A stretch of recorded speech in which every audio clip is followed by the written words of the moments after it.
நித்யானந்தம். இப்போ வந்து ஆக்சுவலாக நம்ம எங்கே இருக்கோம்னு பார்த்தீங்கன்னா ராமநாத சுவாமி டெம்பிள், ராமநாதபுரா, கர்நாடகா ஸ்டேட்டில் வந்து இருக்கோம். பரிவராஜக பார்ட்டிசிபென்ட்ஸ் எல்லாருமே இங்கே வந்து ஆக்சுவலாக ஃபுல்லாகவே காவேரி கரையோரம் தான் இந்த டெம்பிள் அமைந்திருக்கு.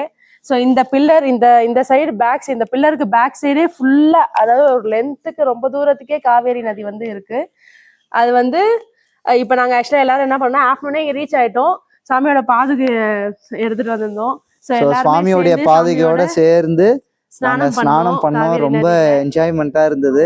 ஸோ முட்டி அளவு தான் தண்ணி இருந்ததுனால ரொம்ப நேரமே நாங்கள் ஸ்நானம் பண்ணிட்டு அதுக்கப்புறமா தான் இப்போ 4 மணிக்கு டெம்பிள் ஓப்பன்னால இப்போ நாங்கள் இங்கே வந்திருக்கோம். ஸோ சுவாமியை தரிசனம் பண்ணோம். இந்த சுவாமி வந்து பார்த்தீங்கன்னா மூலவர் லிங்கமானது ராமர் கையால் பிரதிஷ்டை பண்ணப்பட்ட லிங்கம்.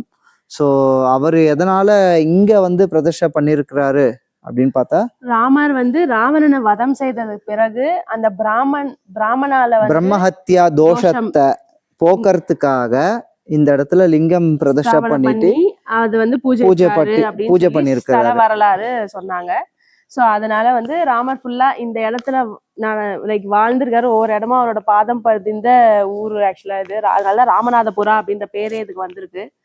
ஸோ அந்த மாதிரி வந்து அது மட்டும் இல்லாம பாத்தீங்கன்னா இங்க இருக்க டெம்பிள்ஸ் எல்லாமே இந்த சோமநாதபுரம்ல நம்ம பார்த்தோம் பாருங்க, அதே மாதிரி டெம்பிள் சென்னகேஸ்வரா டெம்பிள் மாதிரி அதே ஸ்ட்ரக்சர்ல பண்ணிருக்காங்க. ஏன்னா இந்த சைடு எல்லாமே வந்து பாத்தீங்கன்னா ஹொய்ஷாலா ஆர்கிடெக்சர் அந்த ஸ்டைல்ல எல்லாமே, அந்த ஸ்டைலுக்கு பேர் ஹொய்ஷாலான்னு சொல்றாங்க.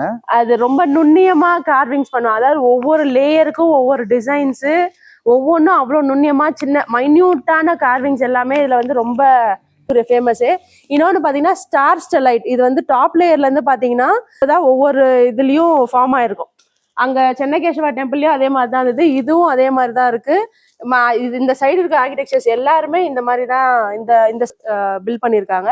ஸோ அதோட ஸ்பெஷாலிட்டியே இந்த மாதிரி மைன்யூட் கார்விங், ஆனால் ரிப்பீட் ஆகாம திரும்பி திரும்பி நல்லா மைன்யூட்டா நிறைய கார்விங்ஸ் இருக்கு. அது மட்டும் இல்லாமல் இந்த கோபுரம் பார்த்தீங்கன்னா ஒவ்வொன்றுமே அந்த ஸ்டைல்ல கிரியேட் பண்ணது. அதனால்தான் ஒவ்வொரு லேயருக்கும் ஒவ்வொரு டிசைன், அந்த டெய்டிஸோட ஃபேஸா இருக்கட்டும், ஒவ்வொன்றுமே ரொம்ப வந்து மைன்யூட்டா ரொம்ப அழகாவே பண்ணியிருக்காங்க ஆக்சுவலா.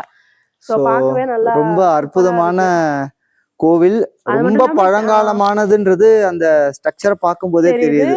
கிட்டத்தட்ட 10,000 இயர்ஸ்க்கும் பிஃபோர் கண்டிப்பா வந்து இதோட இது நிலைச்சு ராமர் வாழ்ந்த காலம்னா பாத்துக்கோங்க எவ்வளவு பழமையான கோவில். அவ்வளோ ஏன்ஷியன்ட் டெம்பிள்ஸ். அதாவது இந்த இடத்துல அந்த மாதிரி நிறைய டெம்பிள்ஸ் இருக்கு. ஒரு கிட்டத்தட்ட இங்க இருக்க ஊர் மக்கள்கிட்ட பேசினப்ப சொன்னாங்க 10 டெம்பிள்ஸ் கிட்ட இந்த மாதிரி பழங்காலத்து டெம்பிள்ஸே இருக்குன்னு சொல்லி ஷேர் பண்ணியிருந்தாங்க என்கிட்ட. சின்ன ஊர் தான், ஆனா நிறைய டெம்பிள்ஸ் இருக்கு இந்த ஊர்ல.